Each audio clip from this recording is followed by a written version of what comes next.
പെട്ടെന്ന് ഒരു ദിവസം ഇങ്ങനെ നോക്കുമ്പോൾ അസാനെ പറ്റി തന്നെ ഇങ്ങനെ ഓരോന്ന് അസാനെ പറ്റി വിശേഷം ചോദിക്കുമ്പം ഭയങ്കര വിഷമമായിട്ട് ഞാൻ ഒറ്റയടിക്ക് ഞാനിട്ട സ്റ്റോറിയാണത്. അതാണ് യഥാർത്ഥത്തിൽ നടന്നത്. അതിൻ്റെ അപ്പം തന്നെ നമ്മളൊന്നിച്ചല്ല. ഞാൻ പറഞ്ഞുതരാം. അസാനും എൻ്റെ കൂടെ അല്ല, പിന്നെ നമ്മൾ വേറെ പറയാന്ന് അതിനെപ്പറ്റി ചോദിക്കല്ലേ, എനിക്ക് നല്ല വിഷമമാകുന്നുണ്ട് എന്നുള്ള രീതിയിൽ ഞാൻ ഉദ്ദേശിച്ചു.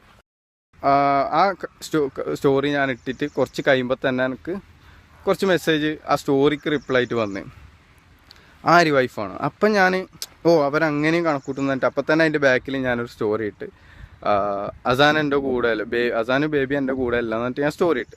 അത് ഇട്ടിട്ട് കുറച്ച് കഴിയുമ്പോൾ തന്നെ പിന്നെ എൻ്റെ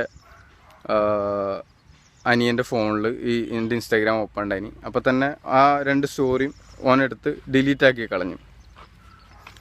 അപ്പോൾ അതൊക്കെ കുറേ ആൾക്കാരെ, അപ്പം അധികം ആൾക്കാർ കണ്ടത് ഈ ഫസ്റ്റ് ഇട്ട സ്റ്റോറി മാത്രമാണ്. രണ്ടാമത്തെ സ്റ്റോറി പെട്ടെന്ന് തന്നെ അനിയൻ. അപ്പോൾ മെഹനാസ് ഒരു സ്റ്റോറിയൊക്കെ ഇട്ടിട്ടുണ്ടായിരുന്നു, വി ആർ സെപ്പറേറ്റഡ് എന്ന് പറഞ്ഞിട്ടൊരു സ്റ്റോറി ഇട്ടിട്ടുണ്ടായിരുന്നു. അപ്പോൾ അതിന് ഞാൻ റിയാക്ട് ചെയ്തിട്ടുണ്ടായിരുന്നു. അപ്പോൾ പുതിയ ന്യായീകരണമായിട്ട് മെഹനാസ് വന്നിരിക്കുകയാണ്. അപ്പോൾ ഖാദർ കരിപ്പൊടിയുടെ ചാനലിൽ അത് ഇട്ടിട്ടുണ്ട്. അപ്പോൾ അത് ഞാൻ കണ്ടു. ഞാനതൊരു വീഡിയോ ചെയ്തത് കൊണ്ട് തന്നെ ഈ ഒരു വീഡിയോ ആയിട്ട് വന്നതാണ് കേട്ടോ.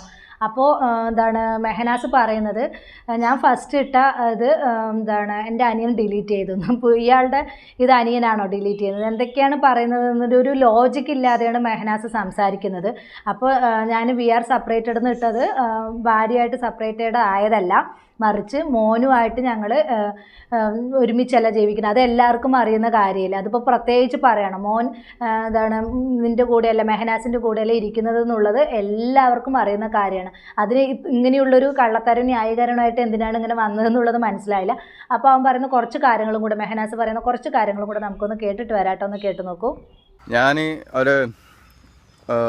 ഒരുപാട് കാര്യങ്ങൾ ഇങ്ങനെ ചെവിയിൽ കേട്ടുകൊണ്ടിരിക്കുന്നുണ്ട്. പിന്നെ ശത്രുക്കളാരും ഗൈസ്, അതായത് സോഷ്യൽ മീഡിയ എനിക്ക് പരിചയമോ പേഴ്സണലായിട്ട് പരിചയമോ അല്ലെങ്കിൽ സോഷ്യൽ മീഡിയ ആയിട്ട് പരിചയമോ എങ്ങനെ കോണ്ടാക്റ്റ് ആയിട്ട് പരിചയമില്ലാത്തവർ ഒരുപാട് ശത്രുക്കളുണ്ട് എനിക്ക്.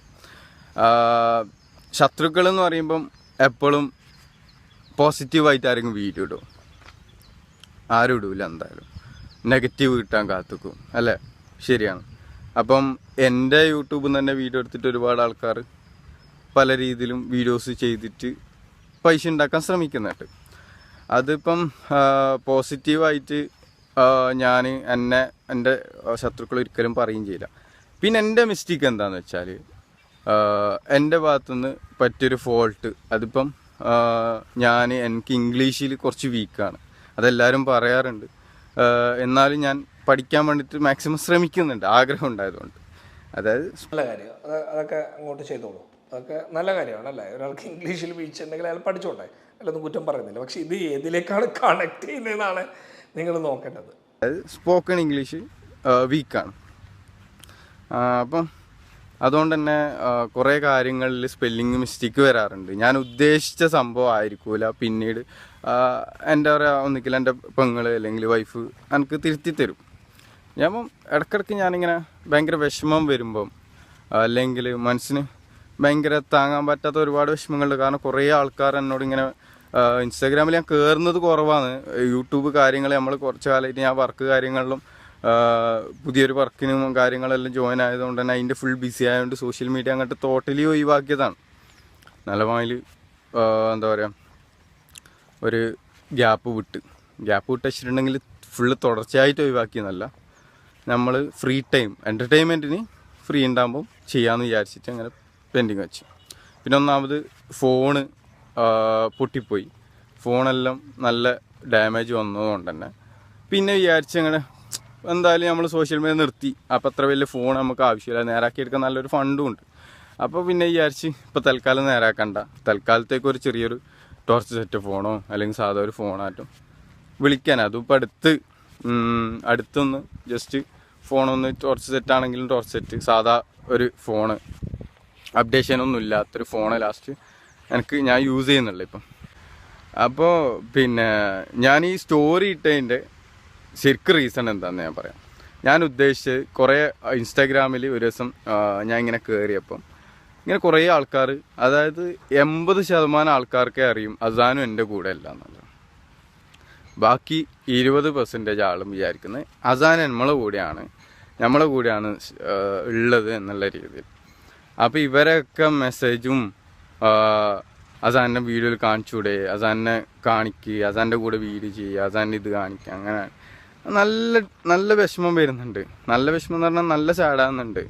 അസാനെ കുറിച്ച് ചോദിക്കുമ്പോഴേക്കും ഇത്രയും വിഷമം വരുന്ന ഒരു ഭയങ്കര സ്നേഹനിധിയായിട്ടുള്ളൊരു ആളാണ് മെഹനാസ്. ഒരു മിഠായി പോലും ആ കുഞ്ഞിന് കൊണ്ടുപോയി കൊടുക്കാത്തൊരു വ്യക്തിയാണ് ഈ മെഹനാസ് എന്ന് പറയുന്ന ആൾ. അപ്പോഴേക്കും ആളുകൾ ഇങ്ങനെ ചോദിച്ചപ്പോഴേക്കും അവനക്ക് ഭയങ്കര വിഷമമായി. എന്തിനാണ് മെഹനാസ് ഇങ്ങനെ ഇത്രയും ഇതായിട്ട് ഇങ്ങനെ ക്യാമറയ്ക്ക് മുമ്പിൽ വന്നിട്ട് ഇങ്ങനെയും പൊട്ട കള്ളങ്ങൾ വന്ന് വിളിച്ച് പറയുന്നത് മനസ്സിലായില്ല. നീ എന്താണ് കാണിക്കേണ്ടത് എന്താണെന്ന് വെച്ചാൽ ആ കുഞ്ഞിന് ഒരു മുട്ടായെങ്കിലും വാങ്ങിച്ചു കൊടുക്കുക.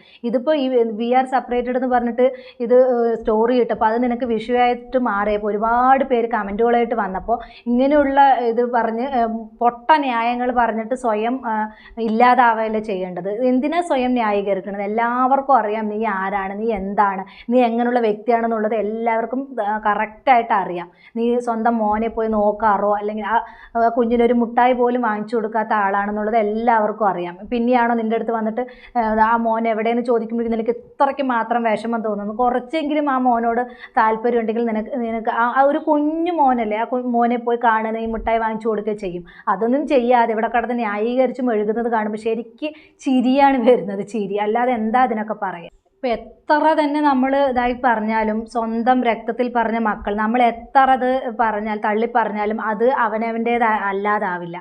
ഇപ്പോൾ എന്താണ് സ്വന്തം ഇപ്പോൾ എൻ്റെ രക്തത്തിൽ പറഞ്ഞ മക്കൾ എൻ്റേതല്ലാതാവില്ല. അത് എത്ര ഞാൻ തള്ളി പറഞ്ഞാലും എവിടെ ഇതായി പറഞ്ഞാലും എൻ്റെ മക്കൾ എൻ്റേത് മാത്രമാണ്. അതുപോലെ തന്നെ മെഹനാസ്, നിൻ്റെ രക്തത്തിൽ പറഞ്ഞ മകൻ നീ എന്ത് തള്ളി പറഞ്ഞാലും നീ എന്ത് ഇതാക്കി കഴിഞ്ഞാലും അത് നിൻ്റേതല്ലാതാവുന്നില്ല. അതെപ്പോഴും എവിടെയും എന്താണ് സുഹൃത്തുക്കൾ തമ്മിൽ പിരിയായിരിക്കാം, ഇല്ലാതാകുമായിരിക്കാം, അതൊക്കെ അതൊരു ഇത്. പക്ഷേ രക്തബന്ധം, എന്താ പറയുക, സ്വന്തം അച്ഛൻ അമ്മ എന്നുള്ളൊരു ബന്ധം അതൊരിക്കലും എവിടെയും അറുത്തു മുറിക്കാൻ പറ്റാത്തൊരു ബന്ധമാണ് ആ ഒരു ബന്ധം എന്ന് പറയുന്നത്. അത് നമ്മൾ എവിടെ തള്ളി പറഞ്ഞാലും അതൊരിക്കലും തള്ളിക്കളയാൻ പറ്റില്ല. അതെങ്ങനെയാണെങ്കിലും അതൊരു ബന്ധം തന്നെയാണ്. അതിന് എന്താണ് വേറൊരു അച്ഛനെ പകരം വെക്കാനോ അല്ലെങ്കിൽ വേറൊരു അമ്മയെ പകരം വെക്കാനോ പറ്റില്ല. അതാണ് ആ ബന്ധത്തിൻ്റെ ഒരു ബലം എന്ന് പറയുന്നത്. അതിപ്പോൾ നീ എന്ത് തന്നെ പറഞ്ഞ് ന്യായീകരിച്ചാലും ശരി വീട്ടിൽ പോയാൽ അവർ കാണാൻ സമ്മതിക്കില്ലായിരിക്കും. എന്തായാലും അവരുടെ മോളാണ് മരിച്ചിരിക്കുന്നത്, അവരുടെ ഇവൻ കാരണമാണ് ആ മോൾ മരിച്ചിരിക്കുന്നത് എന്നാണ് എല്ലാവരുടെയും വിശ്വാസം. അപ്പോൾ അതുകൊണ്ട് തന്നെ അവർ അവിടെ പോകാൻ സമ്മതിക്കില്ലായിരിക്കും. നിനക്ക് കൊറിയറായിട്ട് അയക്കാൻ പറ്റില്ല, അവിടുത്തെ അഡ്രസ്സും കാര്യങ്ങളെല്ലാം അറിയാം. അപ്പോൾ നിനക്ക് കൊറിയറായിട്ട് അയക്കുമെങ്കിലും ചെയ്യാമല്ലോ. അതുപോലും ചെയ്യാത്തൊരു വ്യക്തിയാണ് ഈ മെഹനാസ് എന്ന് പറയുന്ന വ്യക്തി. അപ്പോൾ മെഹനാസ് പറയുന്ന കുറച്ച് കാര്യങ്ങളും കൂടെ നമുക്കൊന്ന് കേട്ടിട്ട് വരെ ഒന്ന് കേട്ട് നോക്കൂ. പോകാൻ പറ്റാണ്ടും കാര്യങ്ങളെല്ലാം ആക്കി ഒരു സൈഡാക്കി. അതിന് ശേഷം എനിക്ക് ആരോടും ഓപ്പണായിട്ട് പറയാൻ തന്നെ പേടിയാണ്, സംസാരിക്കാൻ തന്നെ പേടിയാണ്. അങ്ങനെ ഞാൻ ജസ്റ്റ് ഇങ്ങനെ മെസ്സേജ് ചറവറാ പെട്ടെന്ന് ഒരു ദിവസം ഇങ്ങനെ നോക്കുമ്പോൾ അസാനെ പറ്റി തന്നെ ഇങ്ങനെ ഓരോന്ന് അസാനെ പറ്റി വിശേഷം ചോദിക്കുമ്പം ഭയങ്കര വിഷമമായിട്ട് ഞാൻ ഒറ്റയടിക്ക് ഞാനിട്ട സ്റ്റോറിയാണത്. അതാണ് യഥാർത്ഥത്തിൽ നടന്നത്. അതിൻ്റെ അപ്പം തന്നെ നമ്മളൊന്നിച്ചല്ല. ഞാൻ പറഞ്ഞുതരാം. അസാനും എൻ്റെ കൂടെ അല്ല, പിന്നെ നമ്മൾ വേറെ പറയാന്ന് അതിനെപ്പറ്റി ചോദിക്കല്ലേ, എനിക്ക് നല്ല വിഷമമാകുന്നുണ്ട് എന്നുള്ള രീതിയിൽ ഞാൻ ഉദ്ദേശിച്ചു. അങ്ങനെ we are separated, no more question എന്ന് പറഞ്ഞിട്ട് ഞാൻ സാധനം ഇട്ട് ആ സാധനത്തിനെ എടുത്തിട്ട് ഞാൻ തീർത്ത് പറയുന്നത് ഞാനും വൈഫായിട്ട് ഡിവോഴ്സായി. ഇങ്ങനെ ഞാനങ്ങനെ ഉദ്ദേശിച്ചിട്ടുമില്ല, ഞാനങ്ങനെ ഇതാക്കിയിട്ടുമില്ല. സത്യം പറഞ്ഞെങ്കിൽ അതാണ്. അപ്പം തന്നെ വി ആർ സെപ്പറേറ്റഡ് എന്ന് പറഞ്ഞിട്ടുണ്ട്. ഇപ്പോൾ എന്തായാലും അവർ സഫ അവളുടെ വീട്ടിലായിരിക്കാം. അപ്പോൾ ചിലപ്പോൾ തിരിച്ചു വരാനുള്ള ചാൻസ് എന്തെങ്കിലും ഉണ്ടെങ്കിൽ, ഇപ്പോൾ സോഷ്യൽ മീഡിയയിൽ മൊത്തം ഇങ്ങനെയുള്ള പാട്ടല്ലേ, അതുകൊണ്ട് ഞാൻ വരുന്നില്ല, അത് മാറ്റാനുള്ളൊരു തത്രപ്പാടായിരിക്കാം മെഹനാസിൻ്റെ എന്നാണ് ഇപ്പോൾ ഈ ഒരു വർത്തമാനത്തിൽ നിന്ന് തോന്നുന്നത്. എന്തായാലും അല്ലാതെ ഇതിൽ ലോജിക്ക് ആയിട്ട് ഒന്നും തോന്നുന്നില്ല. അപ്പോൾ ഇങ്ങനെയൊക്കെ നാടകം കളിക്കുന്നത് എന്തിനാണെന്ന് മനസ്സിലാവുന്നില്ല. നോ മോർ ക്വസ്റ്റ്യൻസ് എന്ന് പറഞ്ഞിട്ട് ഒരു സ്റ്റോറി ഇട്ടു. അപ്പോൾ അത് കഴിഞ്ഞിട്ട് കുറേ പേര് മെസ്സേജ് അയച്ചു, നിങ്ങൾ സെപ്പറേറ്റഡ് ആയോ, എന്ത് പറ്റി എന്നുള്ളത് ചോദിച്ചു മെസ്സേജ് ഇട്ടപ്പോഴാണ് അസാനു ഇപ്പോൾ എൻ്റെ കൂടെ അല്ല എന്ന് വേറൊരു സ്റ്റോറി ഇട്ടത്. അങ്ങനെയല്ല ഇടേണ്ടിയിരുന്നത്, വി ആർ സെപ്പറേറ്റ്. അതിന് അങ്ങനെയല്ലല്ലോ കമൻറ്റ് ചെയ്യേണ്ടിയിരുന്നത്. അവിടെയാണ് മെഹനാസിന് മിസ്റ്റേക്ക് പറ്റിയത്. അല്ല എന്താണ് മെഹനാസിന് അത് വേറെ രീതിയിൽ തിരുത്താമായിരുന്നു. ഇത് എൻ്റെ അനിയൻ ഡിലീറ്റ് ചെയ്തു, അതല്ല സത്യം, അത് ഇതെന്ന് പറഞ്ഞ് കിടന്ന് ഉരുണ്ട് കളിക്കുകയാണ് ചെയ്യുന്നുണ്ടായിരുന്നത്. അപ്പോൾ എന്താ പറയുക, ഒരു കള്ളം മറയ്ക്കാൻ വേറൊരു കള്ളം കാണിക്കുക എന്ന് പറയില്ല, അതുപോലെയാണ് ഇപ്പോൾ ഇവിടെ സംഭവിച്ചത്. എന്ത് തന്നെയാണെങ്കിലും എന്താണ് മെഹനാസ് ചെയ്തത് ശുദ്ധ മണ്ടത്തരം തന്നെയാണ്. ഇപ്പോൾ നമ്മുടെ ഇതാണ് ഈ കാര്യങ്ങളൊക്കെ വന്നിട്ട് സോഷ്യൽ മീഡിയയിൽ വിളിച്ച് പറയുമ്പോൾ ഇങ്ങനെയുള്ള പല കാര്യങ്ങളും നേരിടേണ്ടി വരും. അതാണ് ഇപ്പോൾ മെഹനാസിനും അനുഭവിക്കേണ്ടി വന്നത്. ഇപ്പോൾ ഒരു സ്റ്റോറിയുടെ പേരിൽ പലതും അനുഭവിക്കേണ്ടി വന്നു. ഇപ്പോൾ എന്തോ കാരണത്താൽ സഫ പിണങ്ങിപ്പോയി എന്നുള്ളത് ശരിയാണെന്നാണ് തോന്നുന്നത്. അപ്പോൾ അവൾ എന്തെങ്കിലും കാരണം കൊണ്ട് തിരിച്ചു വരുവാണെങ്കിൽ ഇപ്പോൾ ഇതൊക്കെ ഈ ഒരു ഇഷ്യൂ ഒക്കെ അതൊരു പ്രശ്നമായിട്ട് മാറും. അതുകൊണ്ടാണ് ഇപ്പോൾ പുതിയ ന്യായീകരണമായിട്ട് മോൻ വന്നേക്കുന്നത്. അപ്പോൾ ഈ ഒരു ഇത് കണ്ടപ്പോൾ ഞാൻ നിങ്ങളുമായിട്ട് ഷെയർ ചെയ്യാമെന്ന് പറഞ്ഞിട്ട് വന്നതാണ്. അപ്പോൾ ഇത്രയുള്ളൊരു ടോപ്പിക്, പുതിയൊരു ടോപ്പിക് നമുക്ക് വീണ്ടും കാണാം.